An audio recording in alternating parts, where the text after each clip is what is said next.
Magandang gabi mga kaibigan, sa aking mga subscriber, sa aking mga silent viewer dyan.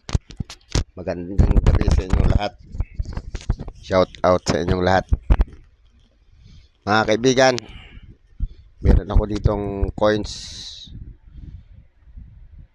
Ito yung nahan ko ngayong hapon, oh. Bumili ako ng merienda, sinukli sa akin to.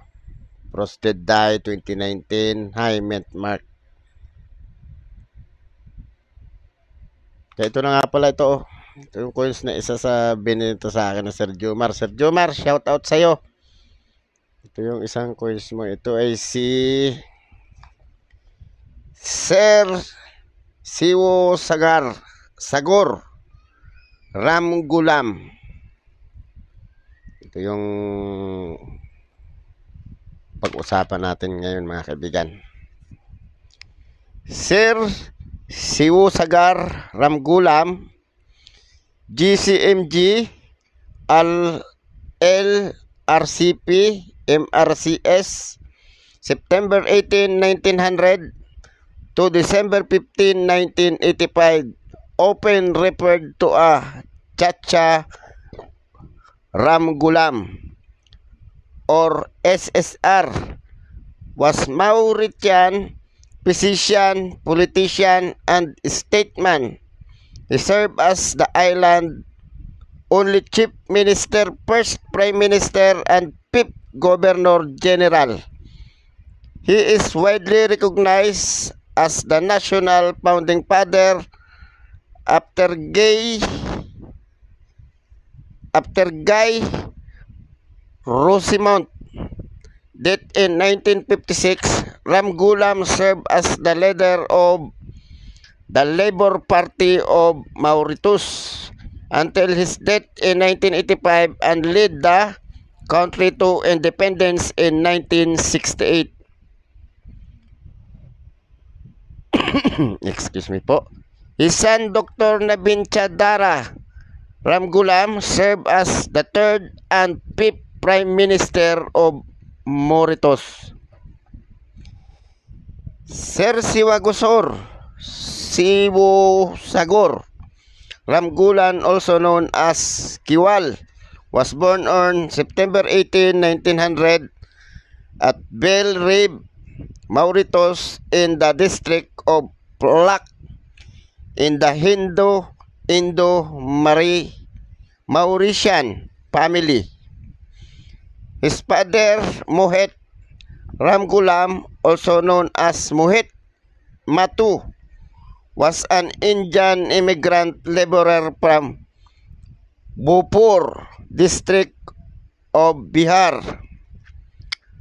According to people from Harigaon, excuse me po, Harigaon village is ancestral village of Bhopur district. Ramgulams belong to Kori caste. However, there are counterclaim of their Kormi caste affiliation as well. Mohit came to Mauritius age 18 in a ship called the Hindustan in 1896. His elder brother Ramluchon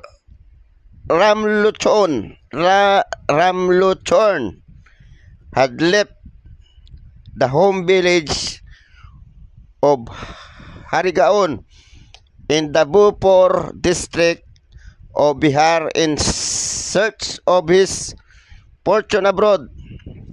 Mohit worked as an indentured laborer and later became a serdar, overseer at Queen Victoria Sugar Estate. When he married Basmati Ramchorn in 1898, he moved to Belle Rive Sugar Estate. Basmati was a young widow born in Mauritius. She already had two sons, Nakchadi Hiramon and Ramlal Ramchorn.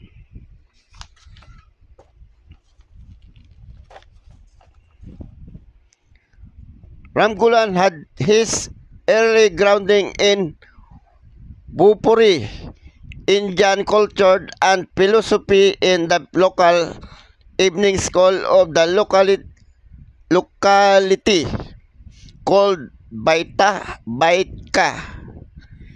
in Mauritian Hindu term, where children of the Hindu community learned the vernacular language and glimpses of the Hindu culture. The teacher, Garuhi,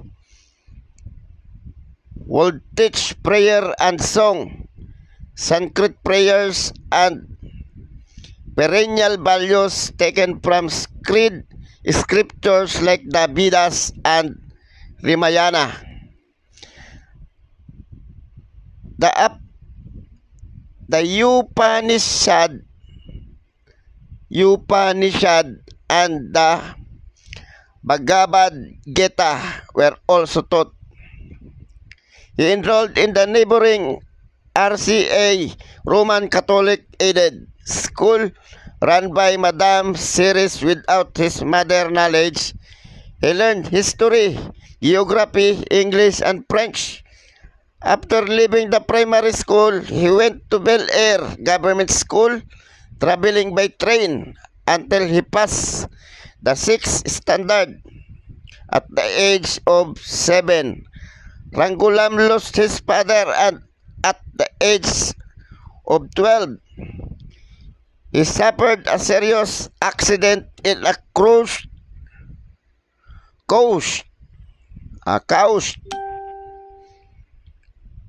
that cost him his left eye. He continued his scholarship class at the Curepipe Boys Government School while taking up boarding with his uncle Hari Parsad, Siwud Hari Bagut, at Swarnland Sorbior in Curepipe. He would listen to the political discussion between his uncle and his circle of friends on local politics and on the current struggle for Indian independence under Mahatma Gandhi, Jawaharlal Nehru,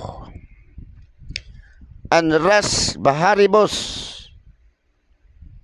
This essential conversation were to form the basic of his political beliefs. Years later, the scholarship classes, which form the basis of lower secondary schooling, permitted Ramgulam to go to straight for the junior Cambridge at the Royal College, Curepipe, where he was educated by the likes of Reverend Fowler and Mr. Harwood. After the secondary school, Ramgulam worked from 3 months in the civil service, despite racism within the organization. With the financial help of his brother Ramlal, Ramgulam was able to initiate medical studies in England. In 1921, Ramgulam set sail on one of the ships of the Messengers Maritimes for Marseille and continued by train to London, his final destination. Excuse me po. With a transit of a couple of days in Paris, in the French capital, he purchased copies of books of André Gide and André Malraux. With both of whom He struck friendship. He graduated from University College London and attended lectures at the London School of Economics. In 1935, he returned to Mauritius after completing medical studies in London, and Sagor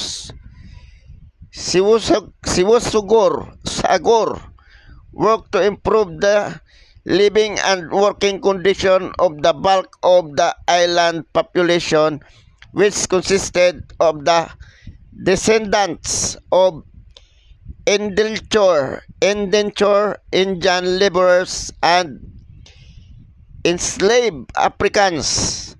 After joining Edgar Lawrence Party Union, Mauritians, and Julius Koenig's groupement, those. It was in 1947 that Ramgoolam joined the Labour Party a short time before the 1948 general election.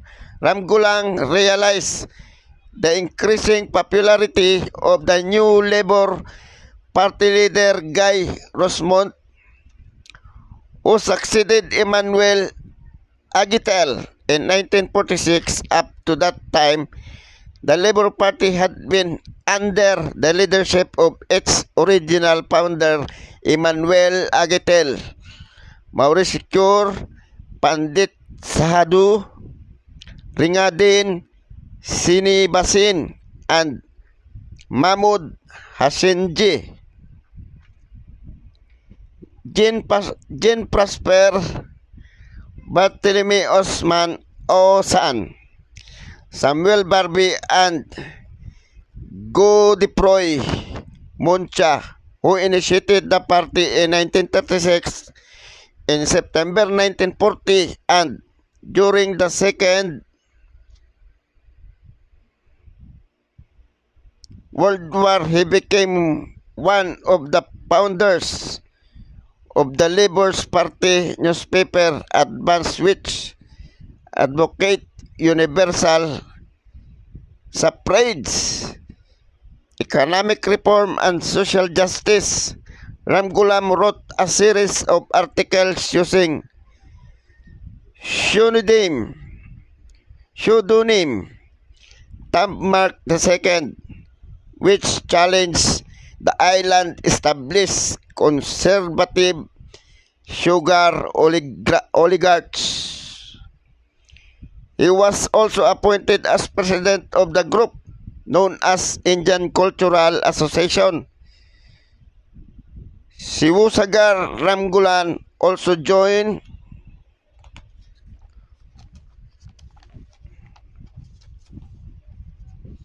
the Masonic fraternity and was an active member of the Lodge de la Triple Esperance. From 1940 to 1950, he was an elected municipal councillor in Port Louis and was re-elected to serve from 1956 to 1960. Then he was elected deputy mayor of Port Louis in 1956 and became Lord Mayor of Port Louis in 1958. Sagor Ramgoolam served as nominated member of the Legislative Council from 1940 to 1948. At the 1948 general election, he was elected member of Legislative Council for Pamplemouses Riviere to run as an independent candidate. He was re-elected to the Legislative Council in 1953 to 1959. Triolet and 1967, Pamplemouses Triolet in 1948 and 1953. He was also appointed as a member of Executive Council from 1951 to 1956. He joined the civil service to work as liaison officer for education before becoming first MLA for Pamplemouses Triolet in December 1956. In 1958, the colonial government appointed him as Ministerial Secretary to Treasury.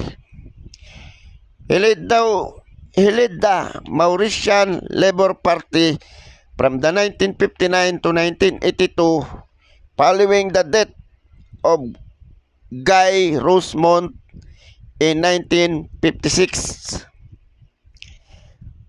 At the 1961 Constitutional Conference in London,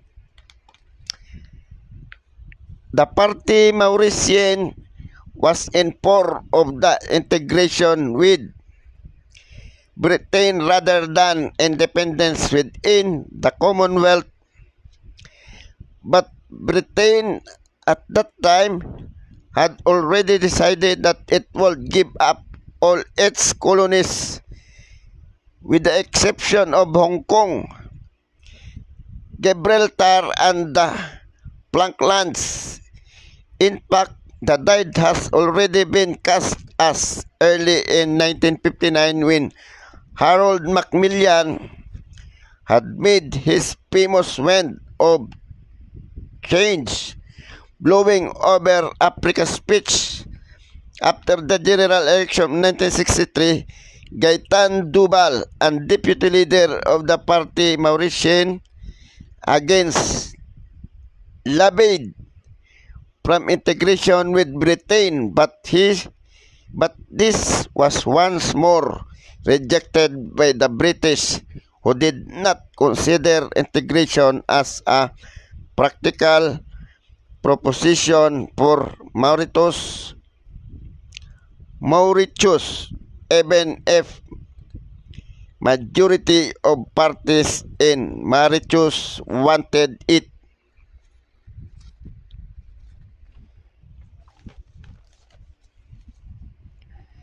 Under the supervision of the Colonial Office, Ramgoolam served as Chief Minister and Minister of Finance from 1961 to 1965, then as Premier from 1965 to 1968 before becoming Prime Minister in 1968. In 1963, the British Conservative government assisted him to form an all-party government in Mauritius. His efforts were recognized as he was honored and knighted in the Queen's Birthday Honors at June 12, 1965. In 1967, he cooperated with the Independent Forward Bloc led by Sokdio Bisonduyal, who were advocating complete decolonization and removal of British administration from all Mauritian territories, and the committee, the Action Musulman, led by Abdul Razak Muhammad, which campaigned for the constitutional guarantees to protect the Muslim and other minority communities in the effort to prevent a circumstantial Hindu hegemony. To form the Independence Party Mauritius. This coalition eventually led to 1968 independence from Great Britain after the 1967 Mauritian Mauritian general election. In 1969, he contracted an alliance with his party, rival party Mauritian Social Democrat, which has led by Gaitan Dubal. This alliance allowed Ramgoolam to stay in power despite the departure of his former ally from the government, Sokdio Bisonduyal. Members went into opposition whilst some IFP-MPs defeated to the Labour Party to maintain their ministerial portfolios. In 1973, France elevated Siwosagur Ramgulan to the rank of Grand Officer de la Legion d'Honneur de la République Française. At the same time, his political ally Gaetan Duval was made Commander de la Legion d'Honneur.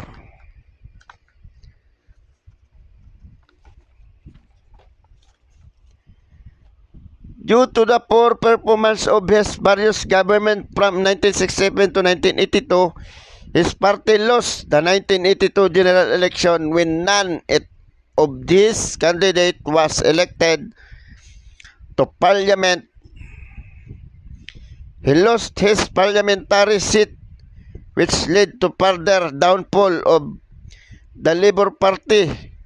He then assisted a newly formed party named MSM and its ex-MMM leader Anirudh Jugnauth to win the 1983 election. The Labour Party became minority party in the coalition as MSM Labour government, and Ramgoolam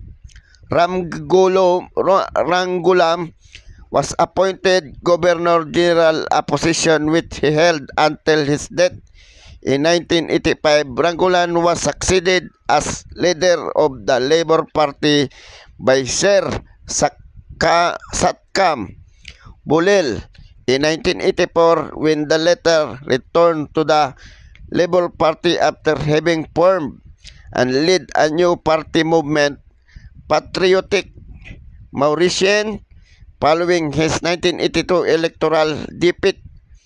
Bulel remained president of the Labour Party until 1991.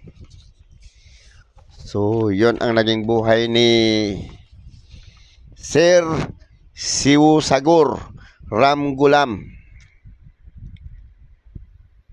Mga kaibigan, baka naman pwede maglambing ng subscribe, pa-press ng subscribe, pa-press ng notification bell, select ng all para ma-notify kayo pag ako nag-upload ng video. 1 rupee features Mauritius.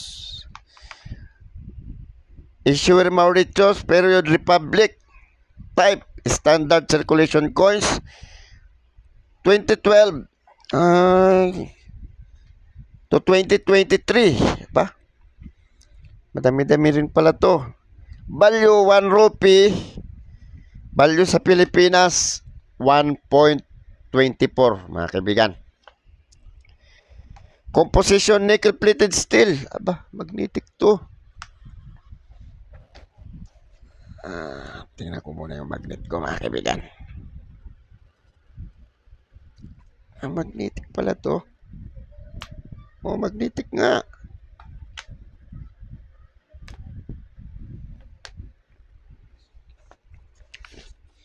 Magnetic nga siya. Excuse me. Weight 7.5 grams.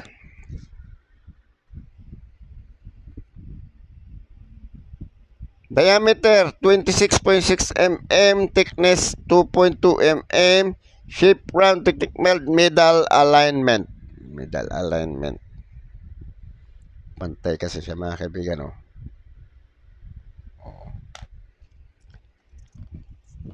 Burst of Sir Siwosagur Ramgoolam. 3/4 right. 3/4 right. Sa bagay, 3/4 right nga kasi parang nakaharap siya, eh.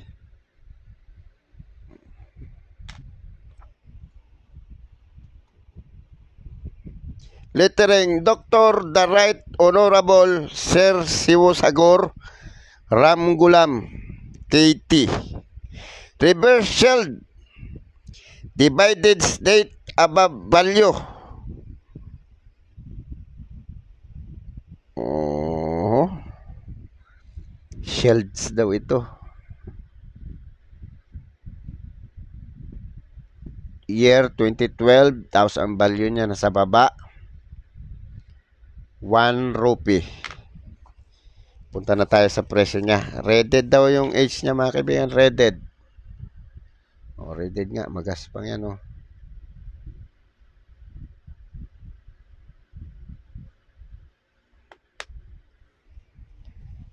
2012, fine 26, very fine 31 hanggang extra fine 47, almost uncirculated 50 ang uncirculated. Eksakto lang pa rin ang presyo ko doon kay Sir Jomar. 50. 2016, madami laktaw. Very fine 20 pesos, extra fine 28, almost uncirculated 40, 54 ang uncirculated. Mahal lang 2016. 2020 na agad. Extra fine lang, 46 pesos. Ang 2023, walang presyo. Hard to find to, 0.9% lang. Ang mahal din siya, mga kaibigan. Mahal din pala yung coins na yan. 7.5 yung timbang niya. Timbangin natin. 7.5.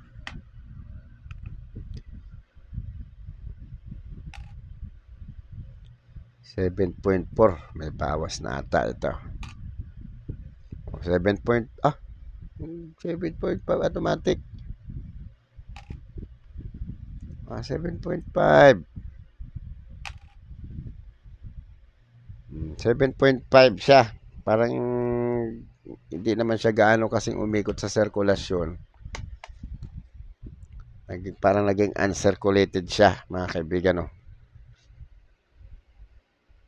So mga kaibigan, baka naman pwede maglambing ng subscribe, pa-press ng subscribe, pa-press ng notification bell, pa-select ng all para ma-notify kayo pag ako nag-upload ng video.